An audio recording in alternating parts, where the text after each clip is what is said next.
I know, right? Yeah, of course. Anyway, so we just went live, and this is technology on the cheap. Um, so people will be sharing their favorite technological tools that are cheap as free. If anybody is a Homestar Runner fan, as I was. So, I'll go ahead and introduce myself. My name is Rachel Pearson. I am a woman of many hats, as my lower third pronounces to you. Currently, I am a middle school teacher. I am a sixth grade homeroom teacher, but also teach some fifth, some seventh, and some eighth grade classes. I am also the technology department at my school, so I do all the director stuff like purchasing and whatnot. I'm also the troubleshooter and the tech coach and integration specialist. Um, so many hats I wear, and it's a busy lifetime for me during the school year, but I love every minute of it because it's awesome, and there's no place I would rather be. Um, so why don't we have our two other gentlemen introduce themselves if you want to. I guess I'm not forcing anyone to talk, but go ahead and tell us who you are and what you do, and we'll get to talking about our tools here in a little bit. All right, I'll go ahead and begin. George, Can you hear me yeah, you go okay? first. Yeah, Can you hear I me got okay? you just fine. Okay, good. I'm trying a different mic setup this time. So, anyway, my name is George Summers. I'm the K through 8 computer teacher at Our Lady of Mercy School in Merced, California. I also teach a college class in computer applications at Merced Junior College. And I, like you, Rachel, I'm the guy. The job title says computer teacher, but when the internet goes down, they call George. When something breaks, they yell at George, and I have to make all this Hmm. happen on an absolute shoestring budget. And so my firewall is open source, and I have to provide all the filtering and stuff Oh like that. wow. And we're not, that all would come out of my budget, and I'm just scrambling for hardware to provide that, or else we don't get our federal funding. E-rate is what I'm looking for Hmm. there. So yeah, I'm very much in the same boat as Rachel. When stuff happens, then I gotta find time to fix it between my weekly classes with classes. I'm gonna just go ahead and interject there.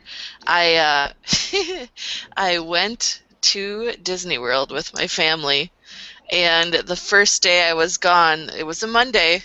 Got a phone call. The internet's down. What do we do? Of course, Oh it god. never breaks when you're there. I know exactly. So I had to FaceTime with our office manager from the Main Street of Hollywood Studios in Walt Disney World, and Oh, tell her that's which funny. thing she had to unplug and replug back in order to reset the modem. Yeah, So if only my administrative secretary knew what FaceTime was, then yes, that was a yeah, benefit. yeah, it never breaks Nice. when you're there.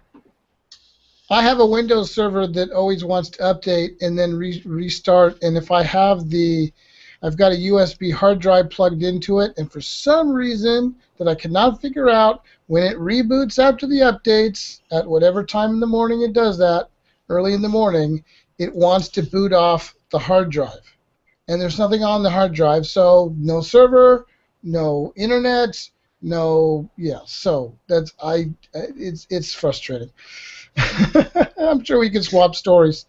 I was so glad to hear there is somebody else in the same boat as I am. There is. You are not alone. Yay! We feel your pain.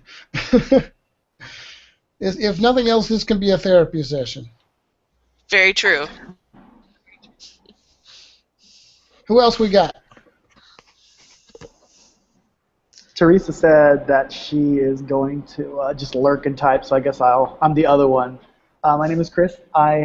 So I'm in a weird situation. It's 9:20 in the morning in Taiwan. I've been teaching Wow. at Wow. this school. Yeah, I know, right?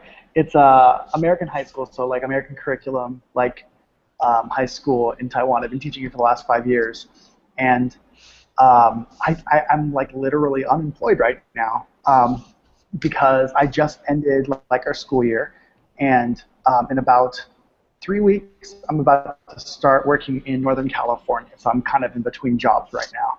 Um, um, the fun thing that here's my nice little story. We had an apartment in Taiwan, and the school like basically pays for our lease.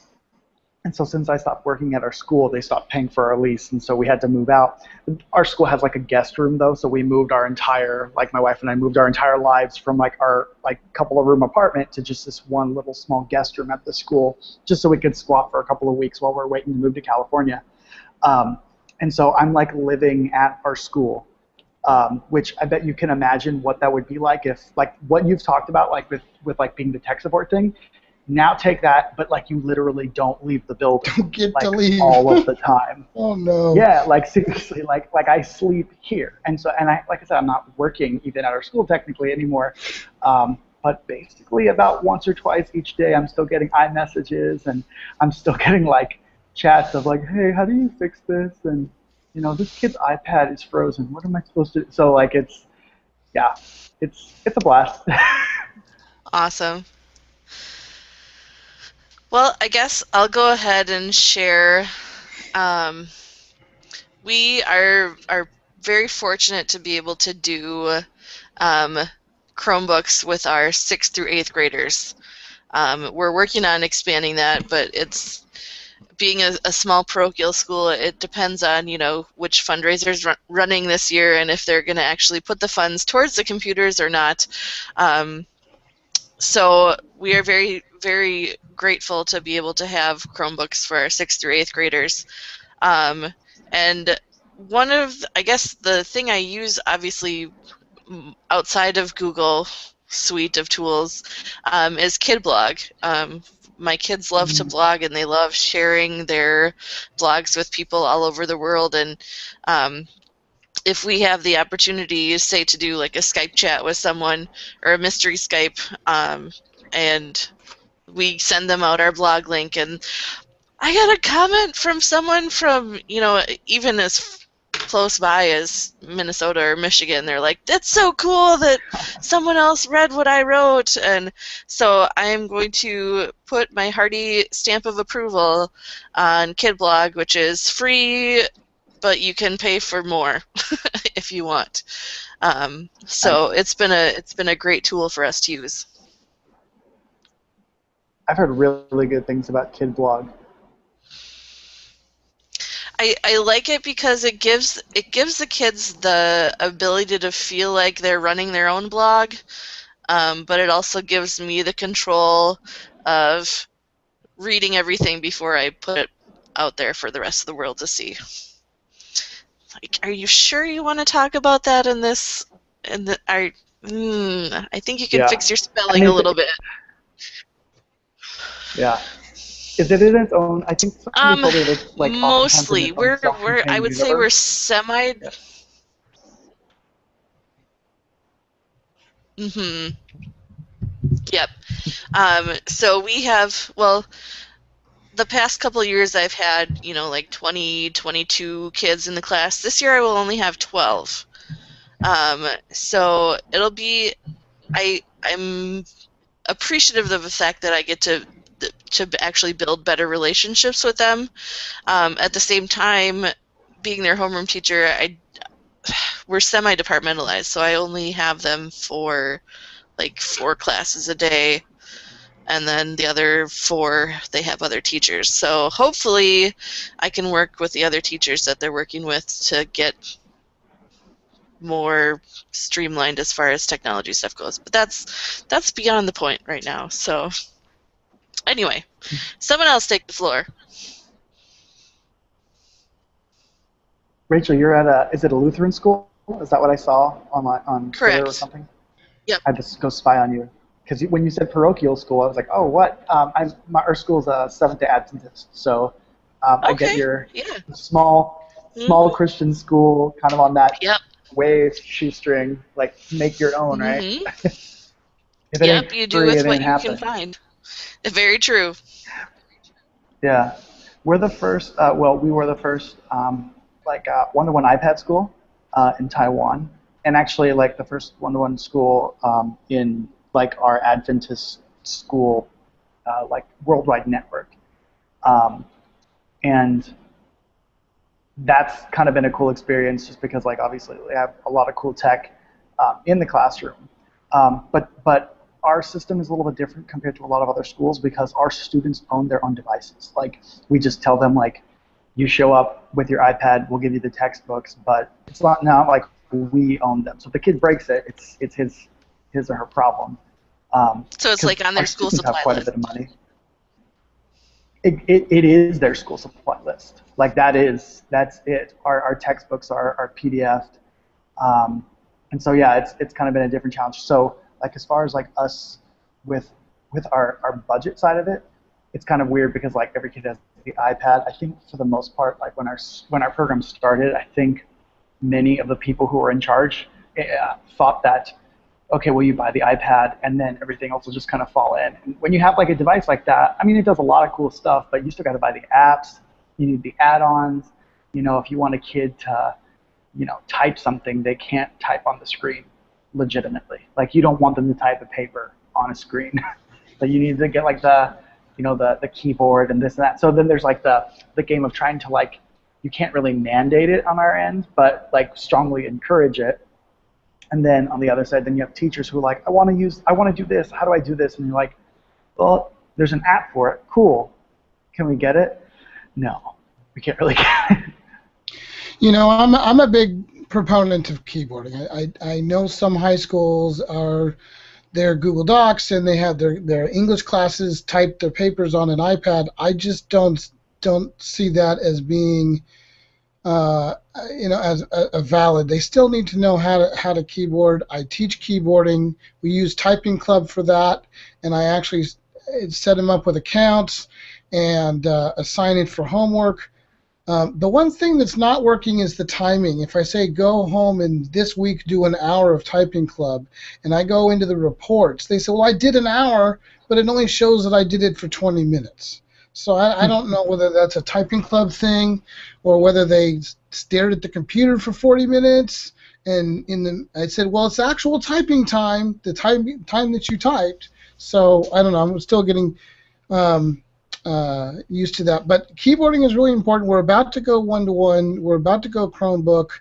We're a Google Apps for Education school, and we're kind of building that direction. We got an all-new computer lab over the Christmas break. Up till then, we had everything from 2-year-old computers to 11-year-old computers. Yeah. And I have on my shelf, I'm not kidding, on my shelf right now is a 2001 Bondi Blue all-in-one iMac. And the kids go, what is that? That looks really cool. Shame on them for getting rid of the colors. Up until recently, I was using that machine. I had upgraded it so that we could run OS 10.2 or something like that. But yeah, and I agree with you. The keyboarding is still an essential skill, and it's something that I reinforce with my students, and that's real important to me. We do use Typing Club as So if we well. were talking about, oh, sorry. Oh, go ahead. If we were talking about because you brought up KidBlog, one that we use, and George, you said that you guys are going to go Chromebook. I don't know if these guys do Chromebook.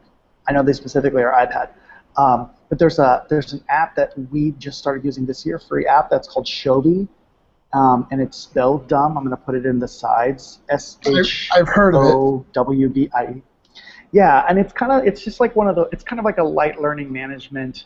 I mean, it doesn't have all the bells and whistles of like Edmodo or Moodle or any of those. but it's good for like turning this, especially on the iPad. It's really well done for as limited as that device can be a lot of the times. But they have their free accounts. You basically can do everything that you need to, and the guy who owns them is way cool about like working with you, and I think he kind of almost like is wanting to give away free accounts. Maybe I'm wrong about that, but I think he's like very down with kind of like sharing what he has and trying to get more data and trying to figure out how people are using it and that kind of thing. So I'm wondering how that compares to G-Class folders, because we use G-Class folders, and I love G-Class folders just for the management piece.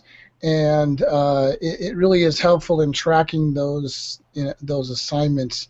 And of course, as Google Classroom comes down the pike, I've seen some demos of that, and I'm trying to see, is that going to be really ready? Is it what we really want? And so I don't know if you've seen either one of those and how the Shobi compares to G-Class folders. I've been really impressed with G-Class folders. It's not. I think I need a little hand-holding with my teachers to get it set up. Managing the spreadsheet and everything that initiates the process, and running the script. But beyond that, I mean, it works great. It really does. Yeah. And it definitely falls into that on the cheap category that we're discussing. Yeah, I agree. G-Class folders is great. The other one that I kind of use like hand in hand with that is Doctopus, where they all kind of like work really nice together. G-Class folders is just phenomenal. I think Shobi's, this is a dumb thing to say, but I'm gonna go with it. It's prettier, like the folder system, and like you said, like setting up like a spreadsheet and stuff. I think it can get intimidating to some of your teachers that are like, I don't know how to use anything. So I think the app at least kind of worked for like what we did, but I dislike that program, that Shobi personally. I don't use it for myself, just for my own personal preferences. But I use G-Class folders a lot, but I think I'm a little bit more of a power user than some of my colleagues. Yeah, and I try and consider, because I run the computer lab, so I basically say, okay, let me try this with the students in the computer lab, and if it's really something that is worthwhile of encouraging the teachers to do, then I will do that. Maybe during a lunch and learn PD, session or something like that I do from time to time. But I always try it out first and see, is this really something that they could get a handle on. Looks like someone's got Google Classroom open. Did you get an invite, Rachel? Sorry, I just got an invite yesterday, so I have not had a chance to use it very much at all. But I created my classes for next year, so we'll see how it works. Are you screen sharing? I was. Is it not working? working? It didn't show up for me. Well, I mean, it showed up in the film strip at the bottom. There it is. How's that?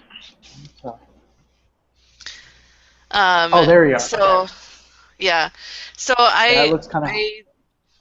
And what it does is it creates whatever you name your class. It creates a folder in your Google Drive for the name of that class. So it allows you to put in the class name and a section number. So I was just doing. I have 3 computer sections, so I just put computer, and then I put in section 6, and section 7, and section 8.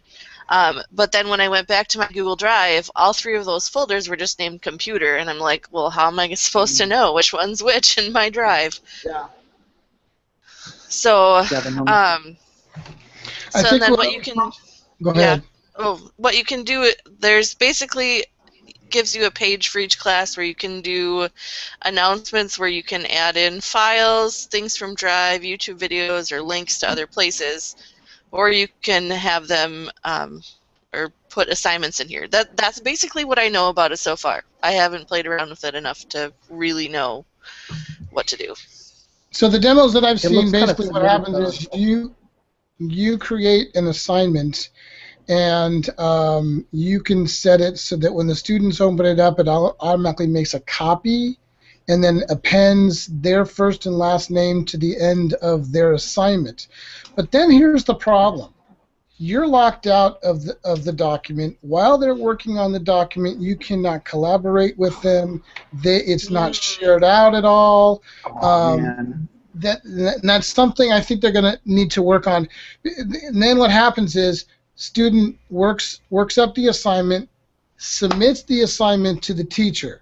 Now the student is locked out, and only the teacher can look at it.